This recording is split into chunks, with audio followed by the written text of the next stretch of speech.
啊，老，我瞅着不顺眼，长相不顺眼，不是我想象的。A woman, fully confident in her beauty and looks, appeared on the dating show. But the moment she saw the candidate, she turned up her nose. She thought he looked too old and bluntly said she had no interest at all. This date was full of ups and downs. So promise me you'll watch until the very end, because it's worth it.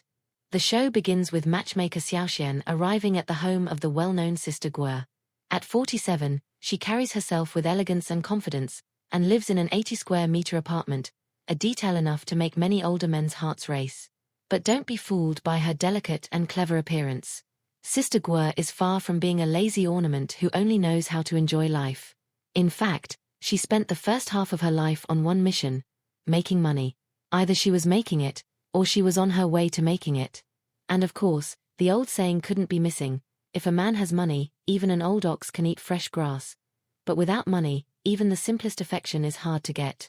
销售啥呀？瓷砖，在陶瓷市场那几年销售好，11几年是最好的。那时候不一定，不固定，6、7千、5、6千都有，7、8千，它不固定，也是抓住客户心理，卖货腿勤勤，嘴勤勤，别的没有啥。姐，那你现在你也不上班了，还没到退休的年纪，你靠啥生活啊？之前那点姐，之前不得有点钱吗？ Making money was already hard enough, always with a forced smile, swallowing insults, eating poorly, and still standing in line.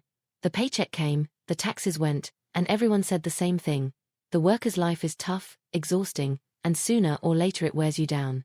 But compared to this woman's story, that almost sounds like a joke. She not only divorced and had to split the house with her ex-husband, but also watched her mother fall ill and become bedridden. To care for her, she had no choice but to quit her job and become a full-time caregiver. And it was at that moment she woke up to reality. Alone, divorced, carrying heavy responsibilities and still holding on to her usual standards.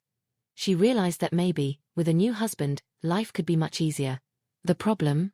She still insists she won't accept just anyone. She wants a man of quality, even if time is no longer on her side.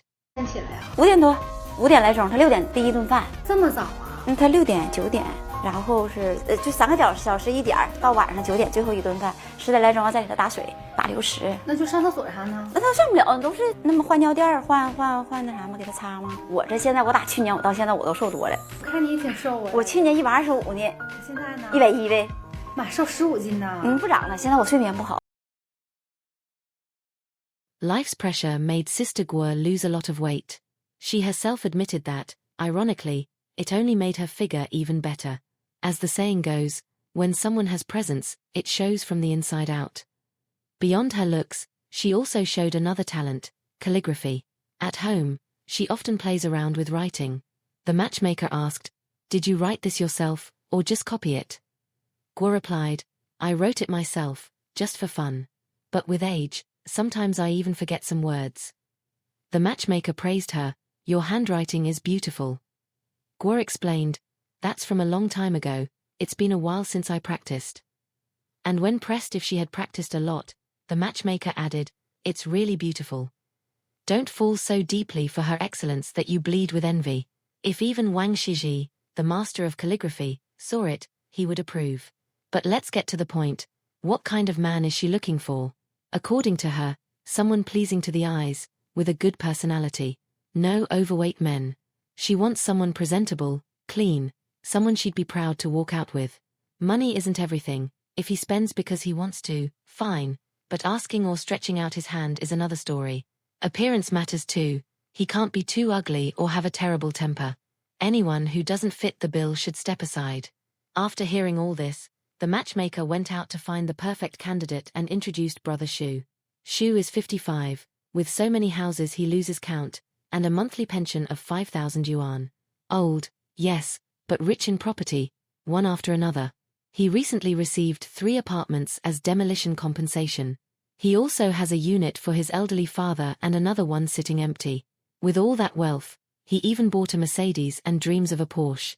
But what he's most proud of isn't the money, it's his 2 daughters, one already married, the other studying in Nanjing, about to graduate from a good university. A true winner in life. The only thing missing is a partner to warm his bed on cold nights. At first, he said he didn't mind being alone. But loneliness weighs heavily, especially during holidays, when families gather together while he remains by himself. That's when he decided to look for a partner. And what kind of woman does he want? Someone around 50, with social security, but without asking for a dowry. He insists, he wants a wife, not a maid. He has enough money, he just doesn't want to be taken advantage of. It all seemed to align, until the two finally met.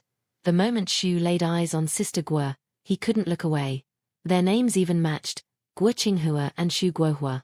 For him, it was love at first sight. He was already imagining marriage, champagne, celebration. But on her side, Guo didn't hide it.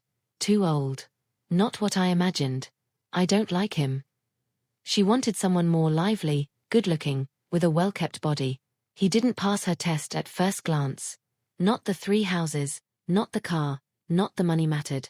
She tried to boast about his properties, but Guo cut him short. I already have a house. I don't need his. The problem is he's ugly. There's no chemistry. The matchmaker tried to change the subject, asking about future plans, but it was obvious. No matter how much fortune he had, Guo wasn't interested. In the end, Xu admitted in resignation. If there's no connection, it's pointless. Better to leave it. And so, another blind date ended in failure, or, as they say, in a barbecue. Both are excellent people, and maybe, in the near future, each will still find their true love. That's today's episode. If you enjoyed the story, don't forget to like, follow, and share. See you next time. And sometimes, money just isn't enough. We live in a world where almost every relationship is built on 2 basic interests, money or looks. This logic may sound simplistic, but if we look around, it holds true in almost every case. Some may say that true love is above all that, but in practice, when people are faced with a choice, it almost always comes down to one of these 2 factors. On one side, there are those who prioritize financial security, people who, when meeting a partner, immediately think about what he or she can offer in terms of stability. It's the classic idea of, if I'm going to suffer, let it be in Paris, a pragmatic view of life that values comfort, a home, vacations, a car in the driveway. This group doesn't care so much about appearance, as long as the other provides material peace of mind. Deep down, it's a choice based on survival, on the desire for an easier, safer life. On the other side, there are those who put appearance first. Money doesn't matter, property doesn't matter, if the visual chemistry isn't there, if there's no attraction. And that was exactly the case with the woman we saw on the show. The man had 3 houses, a luxury car, a stable life, well-raised daughters, and a generous pension. He offered everything many would consider a true prize, but to her, none of that mattered. What weighed the most was the image, the immediate impression when she looked at him. She judged by appearance and decided it wasn't worth moving forward. And that reveals a harsh truth. For some, money may open doors, but it will never be enough if attraction doesn't exist. The man believed that showing off wealth and stability would be enough to win her over, but he forgot that attraction can't be bought. No matter how much he showed numbers and achievements, she couldn't see in him what she considered essential: charm, vitality, an appearance that matched her expectations. This case also exposes a controversial point. Many criticize women who prioritize money, but forget the same happens when appearance is prioritized. In the end, it's just another kind of interest. On one hand, there are women willing to give up chemistry in exchange for financial stability. On the other, women who prefer physical attraction and put fortune second. Neither behavior is rare, they are simply reflections of a society where interests almost always outweigh feelings. And the most interesting thing is that these 2 criteria, money and appearance, don't cancel each other out. Often, they overlap, mix, reinforce one another. What changes is the priority. For this woman, what mattered was having someone who, in her eyes, was lively and pleasant to look at. For her, wealth made no difference because she already had her own stability. And that's another point worth highlighting. When someone already has enough financially, it's common to value looks even more, because they don't depend on the other to survive. This episode shows how everyone carries their own scale of values, and how that scale can seem unfair or exaggerated to those on the other side. The man thought he had everything to offer: comfort, assets, status, but in her eyes, he lacked the most important thing: attraction. And as she made clear, without that, there's no chemistry, no future. In the end, this situation raises an uncomfortable question. Aren't we all, in one way or another, negotiating between money and looks? Some choose stability, others choose desire. Rare are those who truly put feelings above these two things. And for you, the audience, here's the invitation to reflect. If you were in her place, what would you choose? The stability of a man with solid assets but no chemistry?